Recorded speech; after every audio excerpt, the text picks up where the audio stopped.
Eccoci qua insieme cari telespettatori, ben ritornati. Quest'oggi l'appuntamento di approfondimento lo dedichiamo doverosamente al settore turistico perché è strategico, importantissimo, perché tante sono le persone che lavorano in questo ambito.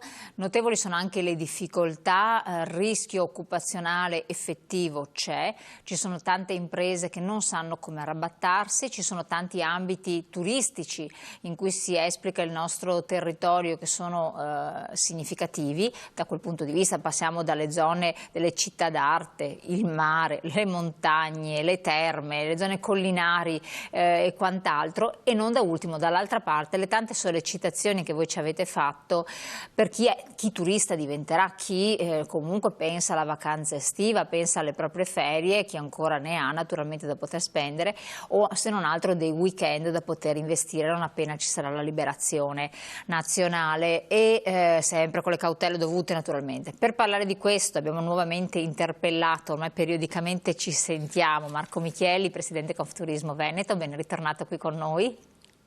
Buonasera a lei e agli spettatori. Allora Presidente, facciamo il punto, ci eravamo lasciati con una sorta di presagio terrificante e adesso dai, forse un po' di luce in fondo al tunnel si vede per l'estate. Parlare di luce in fondo al tunnel significa usare dell'ottimismo della volontà in grande misura. Poi dall'altro lato c'è il pessimismo della ragione, la giusta via di mezzo. Allora, la premessa è sempre quella: non c'è un operatore uno del Veneto che non abbia voglia di aprire e di aprire il prima possibile. Il tema è aprire in condizioni, primo, per cui gli ospiti possano venire. Certo. E secondo, che gli alberghi, i ristoranti, i villaggi turistici, tutte le attività turistiche si possano svolgere in un clima, in un'atmosfera quasi normale. Nessuno può pensare che quest'anno si faranno le vacanze come l'anno scorso, con le ammucchiate in spiaggia, con le manifestazioni da 500 pallavolisti in spiaggia, questo è ovvio. Però il minimo della decenza per cercare di offrire una vacanza un po' serena a sta gente che è rimasta 3 mesi, quasi 2 mesi chiusa in casa. Questo sì. Purtroppo non abbiamo in questo momento le condizioni. Vorrei tanto poter dire che è colpa del governo, però la realtà è che il governo in questo momento, come la Regione Veneto, sono straprese da 10.000 cose, la nostra è la 11.000esima. Però Certo. È un'economia strategica e le persone ci stanno investendo anche i soldi che magari alcuni non hanno, per cui non è una cosa di poco conto. Cioè, lo sappiamo. Guardi, fuori discussione, noi adesso abbiamo un tema, vado subito al punto, sì. Noi abbiamo un tema di fondo che è questo.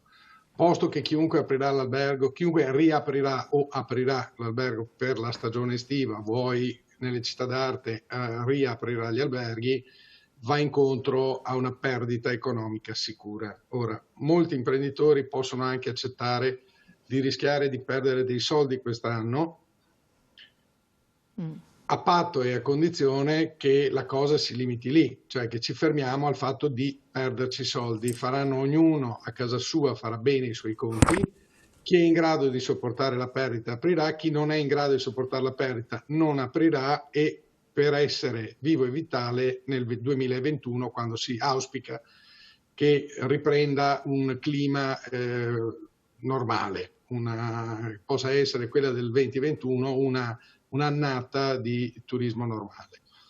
Ora, non certo in gloria come quelle che ci siamo lasciate alle spalle, non sogniamoci neanche per il 2021 i numeri del 2019-2018, però insomma ripartire con delle aziende che possono stare in piedi economicamente. Ora, dicevo, gli imprenditori possono essere anche in grado, per l'affezionata clientela che hanno, per 100.000 motivi, di aprire le strutture. Però la cosa che in questo momento, ormai da 15 giorni, è il tappo che fa sì che moltissimi albergatori mi chiamino e mi dicano no, io a queste condizioni non apro, compresi i colleghi presidenti, compresi un sacco di persone, è l'incertezza sulla normativa sanitaria da applicare negli alberghi che riaprono e la responsabilità. Perché, ripeto, un albergatore può accettare anche di perdere dei soldi per mantenere aperta l'azienda, ma sicuramente non può accettare di mettere a rischio la casa, i risparmi per una causa civile, qualora qualcuno in struttura denunciasse di essersi preso il coronavirus.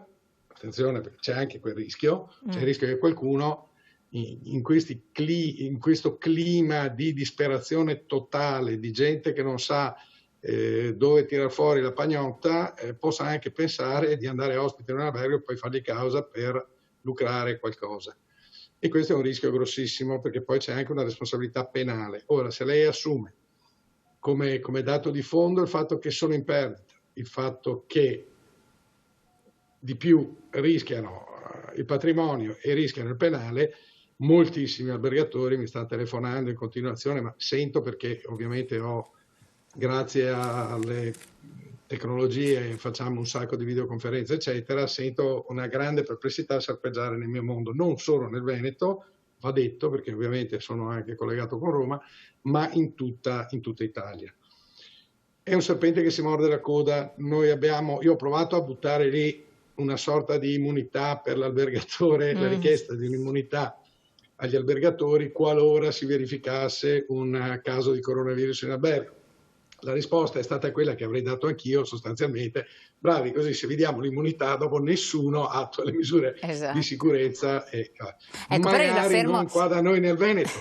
Però le chiedo una cosa, obiettivamente, se verrà deciso, stilato come per le aziende, una specie di protocollo, tavoli distanziati, plexiglass, non so, quello che si inventeranno, quello che penseranno sia idoneo, presidi per disinfettarsi, mascherine, non assembramenti nell'ascensore, sono tutte quelle norme che si vengono stabilite, che peraltro per le aziende aperte già ci sono, perché noi in azienda abbiamo, non è un decalogo, sono 10-15 pagine di normativa Covid da rispettare, tra la pulizia eccetera. Una volta che tu dimostri che hai rispettato quelle normative, che poi diventano prassi per tutti, norme igieniche, tu sei a posto, perché i miracoli non li puoi fare. Quindi diventa un fatto che tu come hotel, come non so l'HACCP, se tu rispetti l'HACCP poi può succedere qualche cosa, però l'hai rispettata. Cioè, se invece fanno il controllo, i NAS scoprono che non c'è rispetto di questa norma, ovvio che incappi nella responsabilità. Non è lo stesso, più o meno, non potrebbe essere questa il salvagente, tra virgolette? Veda, la differenza sostanziale che c'è fra un'attività alberghiera o un ristorante o un villaggio turistico e un'azienda normale, una fabbrica, o se vuole il vostro studio televisivo, è che generalmente una fabbrica è articolata in uffici. Allora un po' di gente la fai lavorare in smart working da casa, ne metti uno per ufficio e hai risolto il problema. Che si mettano o che non si mettano la mascherina. Certo. Sono da soli in un ufficio e chiuso il discorso. Per quel che riguarda il capannone invece, lei può avere 1500 persone che stanno lavorando e con un colpo d'occhio dall'alto lei li controlla tutti. Tony, mettiti la mascherina, Beppi, mettiti i guanti. La sto buttando un po' in cacciara, ma è per far capire. In un albergo, io che sono nel mio ufficio, faccio l'esempio mio, ma è l'esempio di tutti, io sono nel mio ufficio a far burocrazia, perché non faccio più l'albergatore da 20 anni, smazzo carte grazie ai vari governi che si sono succeduti e alle misure fiscali e burocratiche che abbiamo sulla schiena. Io sto chiuso nel mio ufficio a menar carte. In questo, che ne so di cosa succede in questo momento in cucina? Potrei avere qualcuno che si è tolto la mascherina perché a 35 gradi magari gli dà anche fastidio, si è tolto i guanti, non posso essere contemporaneamente in sala da pranzo, non posso essere contemporaneamente in ogni camera dove una donna delle pulizie fa le pulizie, non posso essere in piscina, non posso essere... Ecco. Allora c'è una certa difficoltà nel seguire la normativa, per cui un albergatore, pur a misure sanitarie adatte, ha una certa difficoltà maggiore rispetto a quella di altre aziende nel farla applicare. Detto questo, noi stiamo come Federalberghi Nazionale, ma lo sta facendo FAITA, l'Associazione dei Villaggi Turistici, e lo sta facendo anche la FIPE, la Federazione dei Pubblici Esercizi. Stiamo stilando dei protocolli sanitari, aiutati in questo da virologi. Chiaro che non sono cose fai da te col direttore dell'associazione D e il direttore dell'associazione D. Con virologi, con biologi, stiamo stilando una serie di regole comportamentali che auspichiamo vengano vidimate dal Ministero della Sanità. Perlomeno avremo in tutta Italia le stesse misure, perché il rischio che correvamo era quello che 20 regioni, 20 regolamenti diversi. Lei andava a Lignano, in Friuli, trovava un tipo di presidio sanitario, passava il tagliamento 100 metri, in linea d'aria arrivava a Bibione e ne trovava un altro. Ecco. Quindi questo spero che sia scongiurato. Allora, rimangono due grandi temi. Uno, essenzialmente fino a fine giugno non sono minimamente preoccupato della normativa che ci danno, perché se ci vogliono ridurre a dei Covid hospital non è un problema, tanto fino a fine giugno non ci sarà un turista e gli alberghi non apriranno. Dal 1° di luglio, ipotesi in questo momento è quella di una apertura ai primi di luglio sia per quel che riguarda le città d'arte che per quel che riguarda il leisure, cioè mare e montagna. Il tema è che dal 1° di luglio le misure non possono essere quelle di un Covid hospital, perché lei non vuole arrivare in una... Allora, stressata da 2 mesi che non puoi più. di segregazione, di arresti domiciliari.